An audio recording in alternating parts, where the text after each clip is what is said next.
अच्छा, तो ए to Zee process अब यूके स्टडी वीज़ा, अब बल्कि UK study visa master student के लिए मैं मास्टर को टारगेट करूँगा कि मास्टर स्टूडेंट वीज़ा आप लगाना चाहते हैं तो क्या कुछ आपको करना चाहिए, पूरा प्रोसेस मैं यहाँ पे बताऊँगा।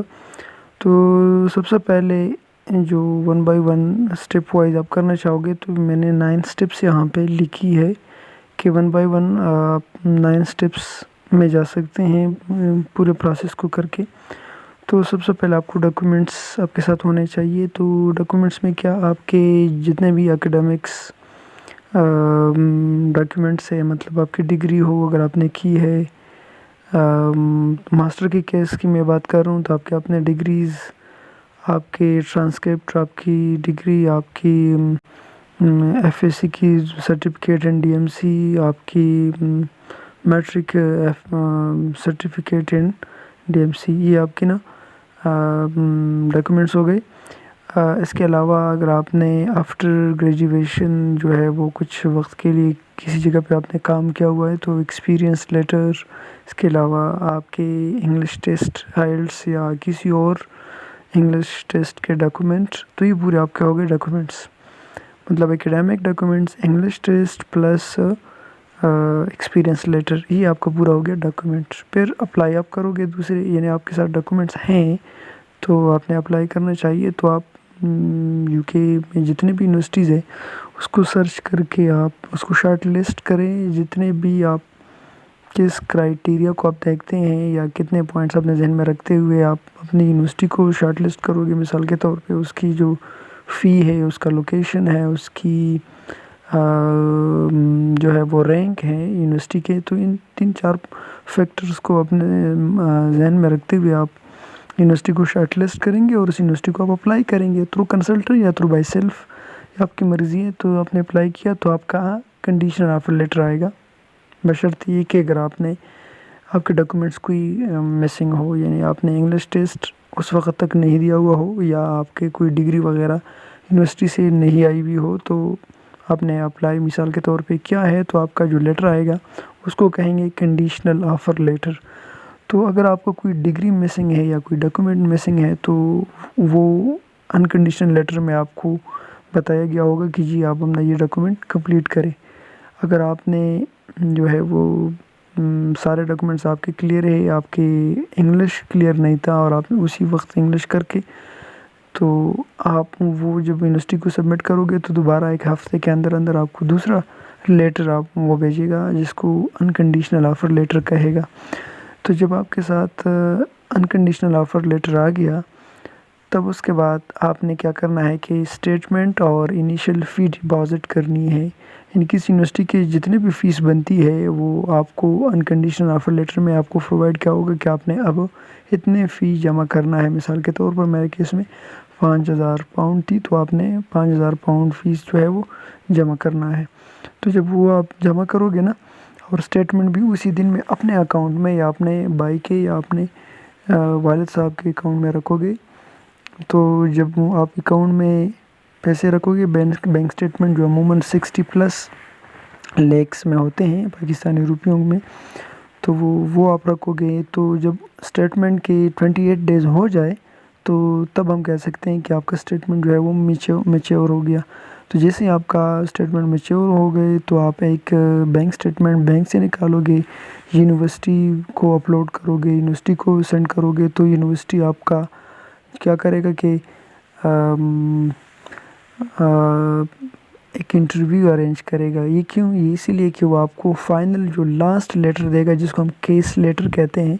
तो केस लेटर देने के लिए अमूमन यूनिवर्सिटी 80% मोर देन 80% यूनिवर्सिटीज़ आपको प्री केस इंटरव्यू, यानी केस लेटर इशू करने से पहले आपका एक इंटरव्यू करता है।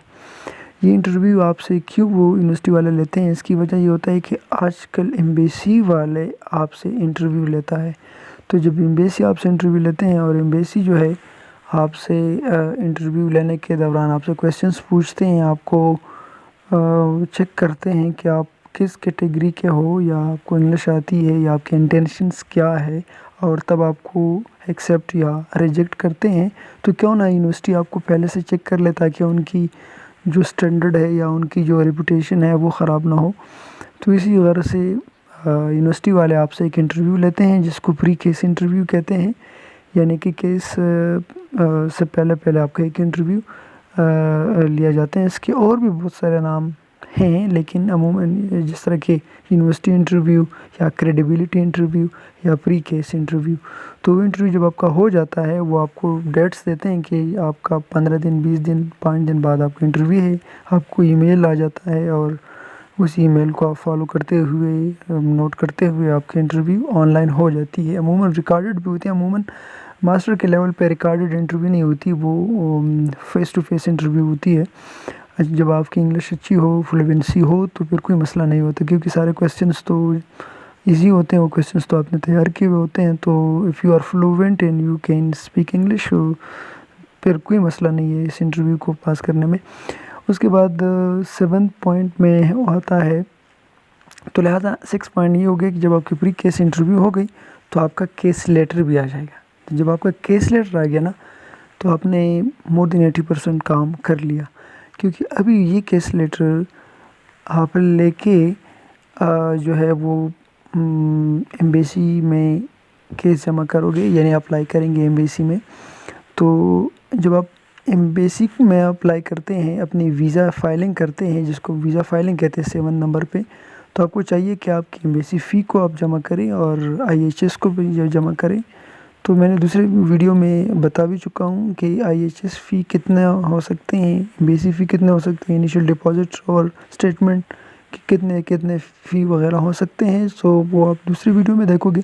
तो अलगरज़ ये कि आप IHS और एम्बेसी फ़ी जमा करेंगे। तो जैसे आप जमा करोगे ना, तो तब आप during your submission of your embassy fee और ड्यूरिंग योर अप्लाई, आप अपने लिए डेट सेलेक्ट करोगे बायोमेट्रिक करने के लिए। मिसाल के तौर पे आप एम्बेसी को अप्लाई करते हैं ना, अप्लाई के दौरान आप एक डेट को फ़िक्स करोगे कि मिसाल के तौर पर ये 15 तारीख़ में जेरी ऑफ़िस इस्लामाबाद लाहौर में होते हैं। अगर आप इस्लामाबाद के करीब है तो इस्लामाबाद में मैं अपना केस से बता रहा हूँ कि मुझ पे क्या गुज़रा है। तो जेरी ऑफ़िस के नाम से इस्लामाबाद में एक जगह है, वहाँ जाके आप अपना पासपोर्ट सबमिट करेंगे। अमूमन एम्बेसी, यूके एम्बेसी वो डायरेक्ट आप नहीं जाते, यानी कि जेरी ऑफ़िस जो होता है ना, जेरी के नाम से एक ऑफ़िस होता है, वो जाके आपसे पासपोर्ट एक्सेप्ट कर लेता है। तो ये वो आपसे पासपोर्ट एक्सेप्ट करके सारे डॉक्यूमेंट्स लेके आपके डॉक्यूमेंट्स को स्कैन कर लेते हैं, और वो सारे passport plus documents, scan documents, वो फिर यूके एम्बेसी को भेज देता है और यूके एम्बेसी आपका केस आगे जाके प्रोसेस करता है। तो फिर ड्यूरिंग दैट प्रोसेस एम्बेसी भी आपसे इंटरव्यू ले सकता है, तो अमूमन ले लेता है। यानी क्या होता है कि किसी के सिचुएशन में ऐसा भी होता है किसी स्टूडेंट के साथ कि उनका इंटरव्यू भी नहीं लिया जाता है, लेकिन अमूमन एम्बेसी भी इंटरव्यू करता है। किस तरह वो इंटरव्यू होती है, एग्जैक्टली प्री केस इंटरव्यू की तरह। तो अगर आप प्री केस इंटरव्यू पास कर चुके हो तो फिर कोई परेशानी आपको नहीं होनी चाहिए एम्बेसी इंटरव्यू के हवाले से, ठीक है। ये हो जाता है।